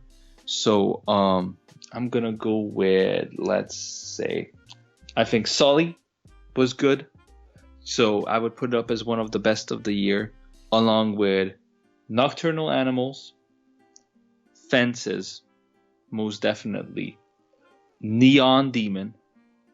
Well, you actually watched that. Okay. Yeah, which we'll get to in a minute. The Handmaiden, which again got completely ignored, not even in Best Foreign Film. Then I would say Arrival. And I have to go with Moonlight for my top pick. Yeah. Okay, Moonlight is your top pick. Yeah. Well, the other ones are just random, but I would say Moonlight is the best. But out of the movies I highlighted, Neon Demon is one to really look out for. That's the new movie from Nicholas Winding Refn, who did Drive and Only God Forgives most recently, and Bronson, and a lot of great movies before. And he's a very unique director. And this one, again, set in LA, so this is like La La Land Part 2, if you will. No, I don't think so, but yeah. You know what? Tell that, give people that synopsis, because that's the fun of the movie. It's very different from what you would expect. And they nail the feeling of characters you run into LA in the fashion world, in the film world. It's a psychological thriller / dark horror film. Yeah. If you want to go down that route, but really the less you know, the better. Yeah. One of the great things about this guy's films is the analysis afterwards and piecing things together. He's very minimalistic, but very stylistic at the same time. He's like almost like his style is like metaphoric expressionism, if that makes sense, where everything has a double meaning, but everything is also incredibly visual and really turns the movie to a visceral experience, which is what films are all about at the end of the day, because you're watching it. And yeah, it got completely overlooked. I don't know why. Just overall, great. Yeah. It's a great treat, very unique film. And The Handmaiden, have you watched that? Oh, hell yes. The Handmaiden. That's the movie I was waiting for. The Handmaiden. Okay, then give me your list, and then let's get into that, because that's something to highlight for people. Yeah, because all of my movies you've already mentioned. My number 1 and 2 pick are Fences and Moonlight. Then we got Cuba on the Two Strings, the 13th documentary, Florence Foster Jenkins, and The Handmaiden. Honestly, those movies really, nothing really. See, my list of the movies that made me feel the most, that are the most memorable, because I saw last year wasn't a bad year for movies, except for the kind of genre movies which were up and down. But there was some good movies last year. And the movies I mentioned are the ones that really resonated with me for whatever reason. You know, Fences, the acting, the acting and the characters. Cuba on the Two Strings, they had the heart, the basic heart story, the basic journey of all these characters. It reminded me of my childhood, but ended on a sad, loving kind of note that got to me. The 30th documentary, I mean, Jesus Christ, as a black man, and just feeling for you Americans out there, as my fellow black people out there, the tyranny, the injustice, amazing, just made me feel so much. Florence Foster Jenkins, again, it's a movie that it's like the definition of a good movie experience. Fun, good acting, very, set in the 30s, the cast, the wardrobe design. I mean, it was nice to see older actors as well, dude, not just young looking actors. Sometimes, we got to see actors of all ages do stuff. And The Handmaiden, actually, I'm always the kind of hipster film guy. I love the foreign film section. I usually go out of my way to watch the foreign film just so I could talk about it and teach you guys movies you should watch, just like we do with anime. Watching the shows no one else is watching. Ha ha ha ha. Handmaiden was the feature foreign film everyone was going on about. So I'm shocked it was nominated. Man, I can't spoil the movie. I really can't, because there's so much things going on in the movie. It starts off as a con story, and there's a lot of layers to it. That's all I really want to say. And it's really cool. I thought it was shot well. I think it looks really good. It was based off I think it was an English or an American Victorian story. And I love the acting. It gets really naughty. Which is really cool. Which is really nice. Yeah. Which is really nice. Again, it was really cool. It was really nice to watch. But the story was actually cool. I really liked it. It was a cool story. It was a bit of a long movie. I think it was over 2 hours. But honestly, it's 2 hours and 24 minutes. I didn't really feel the weight of it because I enjoyed it. And there was one scene in particular, which, again, not spoiling it, there was these gentlemen that have this gentleman club. And that scene in particular, they're watching something happen. And what they're watching is just funny. It's just really out there. And it's, the movie is really cool. A lot of people love the movie. I don't know why I didn't mention this in the snubs, because I thought it was in the best foreign film category. The movie is great, guys. Honestly, one of the films you really should check out. I did hear they're making an Americanized version of the actual script it was based off of. I actually like it set in, was it Japan and Korea? It's set in 2 different countries, right? Yeah, I mean, it's Korean characters pulling a con on Japanese, but the main guy they're pulling the con on is a Korean who gained Japanese citizenship through marriage. So there you go, guys. Honestly, The Handmaiden, a really, really good movie. Really funny, and really just entertaining. And, you know, if subs bother you, then you need to get over it. Because it's an awesome movie, you know. I wish I could say more, but it was spoiling it. So... You know what? Yeah, I think this and Neon Demon should go on the snub list because, again, very, very outstanding. It's a very unique movie. I mean, if you're looking for the... I didn't finish Neon Demon. That's why I can't speak on it. I only watched half of it. Yeah, sure, I got you. Oh, if you're looking for the weird Asian movie of the year, I mean, this definitely takes the cake. And I mean that in a complimentary way because the movie's very honest. It highlights... things like, for instance, Asian people just can't get along. I mean, the amount of stuff Koreans and Japanese used to beef about back in the day, it is ridiculous. And I mean, the way they speak about each other, I mean, even some self-hating way, Koreans, like, they don't like themselves. The inner Asian racism is real, just like the inner African racism. It's the same shit. Oh, like, yeah. And slavery is real as well, which brings me to the second fact that the movie highlights: the forever truth of the greatest invention in the world is television. Because when people get bored, they get up to some crazy shit. I mean, holy cow. These people, just because they didn't know how to entertain themselves, oh my God. You know, one of the main plot devices that comes in is that the victim, the Mark, is this art collector guy who lives in this fancy mansion. 2/3 of the house is Japanese, 1/3 is English style. It's a big old house, giant property, and he has this world famous art collection. And you're thinking like, oh, it's like a library, and you're thinking like, oh, it's probably classic literature, or he's engaging in history and sciences like astrology. And think more so about what men do in their alone time, okay? Like, it is pretty clear this dude is not interested in anything else but your good old-fashioned porn.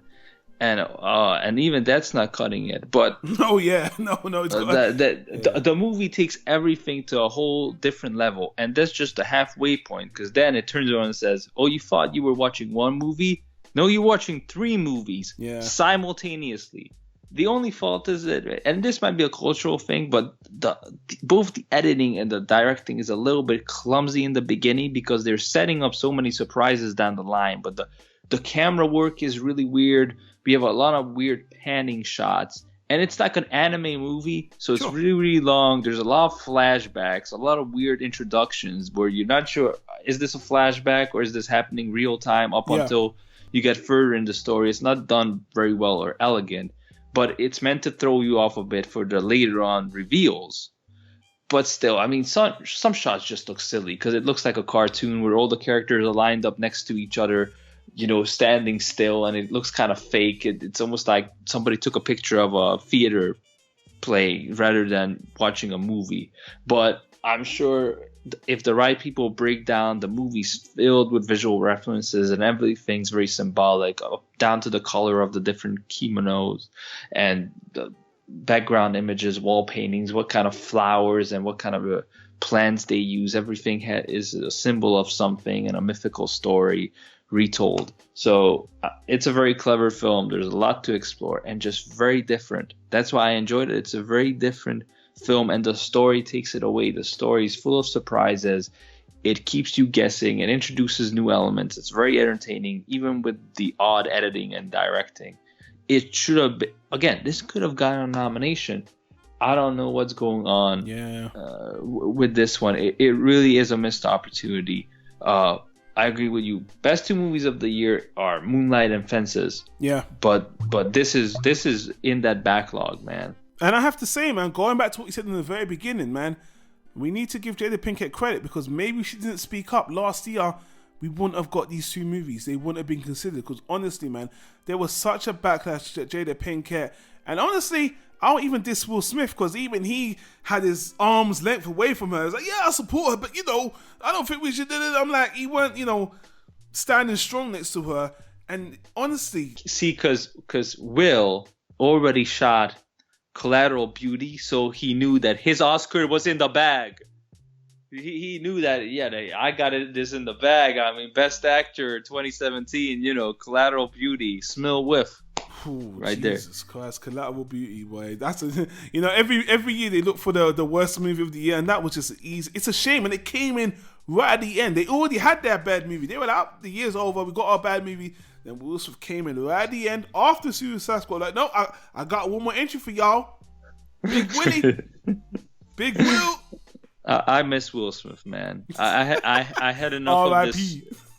Yeah, I had enough of this Smil Whiff character. I want my idol back. I know when Will Smith died. It's when he ran into those vampires in. What was the movie? That's vampire movie when he just committed I Am suicide? Legend. I Am Legend. Yeah, perfect name. He went. I was a legend.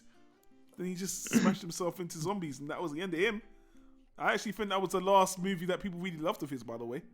Even though they hated the ending, and then the real ending leaked, and I'm like, oh man, that's when they hated it, and then when it was over, no, that was shit too.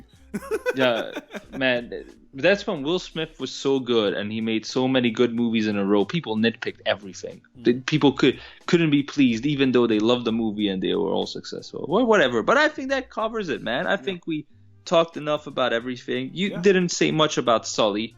I thought it was a good movie. Sully was a great movie. Now, here's the thing about Sully. Man, people said Sully was a movie where nothing happens. Let me tell you something about Sully. Sully was one of the most realistic catastrophe movies I've seen, because I don't know, there was something about how it was so understated. I mean, I didn't give a shit. Oh, they replayed the crash 3 times. It was awesome. I didn't care about any of that. I cared about the fact that throughout the movie, he really couldn't sleep. And I actually thought something was going on, something was wrong with him. But just the blame, he just couldn't really, he really cared. Tom Hanks' performance in the movie was absolutely phenomenal. That last scene where he was at the fucking panel, yeah, and that bitch, one man, that fucking arsehole, was talking all that shit until they put on those fucking headphones and they heard that shit. And even that woman from Breaking Bad was there, Skylar. She was there too. These two arseholes were there, and they took off the headphone and they listened. Let me tell you something. That was one of Tom Hanks' best performances, because he played it so subtle. And when they heard what he did, and I look at him like he was a real person. That's how I was looking at him, like he was the real man that saved the day. Because that movie was great. I'm sorry. The only reason I don't really speak about the movie, because I know everyone just shitted on it. Everyone's like, oh, it's whatever. Nothing happened. Nothing happened in the movie. Everyone survived. Whatever. Why did people even complain? Because that's what happened in real life. Yeah. That's why it's just amazing. It's not a catastrophe. I'm like, the movie. I like Flight. I really like Denzel Washington's movie Flight. I think it's a great movie. But this was like the real version of that movie, because he's not a drunk. The guy's not a drunk. He did his best. He did his job. He still got shit by the media. This fucking company trying to fuck him over. It's turned into a fucking review right now. And he just came out with grace. The guy had a real grace. And Tom Hanks, his performance, he done that guy justice. I know the guy made a book of it, and this is an adaptation of his memoirs, but just seeing what this guy went through, and all through the movie, I thought there must be something wrong with this guy, because he's acting really detached through the whole movie, but it's not that. He just wants it to be over. He doesn't understand why these people are tearing him apart. And when they see what he did, and it brought a tear to my eye. This guy did nothing wrong. He saved everyone's life. He gave a shit. He cared about everyone. The end. That's it. There's no twist. There's no plot twist. You guys are fucking idiots, and you tried to fuck him over. He's a fucking hero. The end. Yeah, exactly. And that's what people didn't get about the movie. That's why I love that movie. I love the movie. Yeah, I'm right there with you. It's almost like Clint Eastwood was like the flip side of the Nat Turner story with Sully. Like, basically, because again, Clint Eastwood just needs to stay quiet when it comes to politics. Just stop. Just like, please stop, because his movies are still good. His political views, not so much, but it's starting to affect his career and how people perceive him. And I'm like, and they over politicize his movies. I'm like, this movie wasn't political at all. No. If anything, it was highlighting how stupid bureaucracy is and how we're losing. We're getting detached from real humans who do real things, like real Americans with real values that we can relate to. The movie made me. That's why I don't talk about it, because I just feel like it was a great movie. Yeah, man. It was but it made me angry too bad. But it's one of the best movies of the year. It should be on there. That's another one, man. You're right. You know why? Because Tom Hanks is he himself is an Oscar win. You put him in a movie, yeah, exactly. That's why I just didn't even think about it. Yeah, but still, again, appreciate the shout out to Viggo Mortensen, but it could have been Tom Hanks. But even if you don't pick Tom Hanks in there, get freaking Hell and High Water out of there and put Sully in. You're right. Actually, I really did enjoy it. I really felt good. But to be honest with you, I knew it was a movie no one else would like. That's why I never spoke about it. I saw people hating it online, think he doesn't deserve it, and I was just like, nah, man. Tom Hanks really. He delivered on. That's a subtle. And I mentioned By the Sea is a subtle performance. This is the definition of a subtle performance with gravitas to me. Minus Michael Shannon in Batman vs Superman, because that dead body, that was phenomenal. You know what? You're right. That you couldn't play it more toned down if you were dead, which he was, and you beat everyone. So, but yeah, no. Let's wrap up, guys. Thanks for listening to our long Oscar podcast. It's going to be another 19 months before we get another podcast 19 out there. But as you already know, me and Simon are doing the Woody Allen retrospective. We're doing all this other stuff here, so we will do more podcast 19. But to be honest with you, we're busy doing other stuff. So Simon, thanks for coming on this one as usual. No, that's okay. I mean, it was an odd one. We couldn't really say much more. I hope we highlighted some movies people missed. Yeah. Especially in the last segment, that was my favorite. The rest of it is, a mixed bag. On one hand, more diversity. On the other hand, they could have picked better movies. It seemed like they tried to please everybody with some nominations like Lion and Hell on High Water. Yeah. Those really didn't need to be up there. Even Hacksaw Ridge to a certain degree. But, whatevs. It is what it is. Baby steps, keep getting better. It's still up to us. It always starts with you. It starts with the man in the mirror. If you want to see good movies, you need to go out of your way to find them. Yeah, and in some ways, we said this before, the Oscars ultimately don't mean anything. A lot of the people in there are just old people that have their own formulas for what they pick and what's going to win. Again, there's a chance that most of the things me and Simon want aren't going to win because sometimes things happen like that. But we'll see how it goes. And guys, we want to know what your thoughts are. What movies do you want to win? What movies do you like that means Simon didn't mention? Your thoughts on our conversation, things that we mentioned, things that you don't agree with, leave in the comment section down below. If you're listening on iTunes, leave us a review on the podcast. Thank you all the guys on Stitcher. Thank you for listening, everyone. And I guess we'll see you on the next one. Hit the annotations on the screen to watch all the other stuff. And until then, I'll say see you later. Fuck Hell and High Water.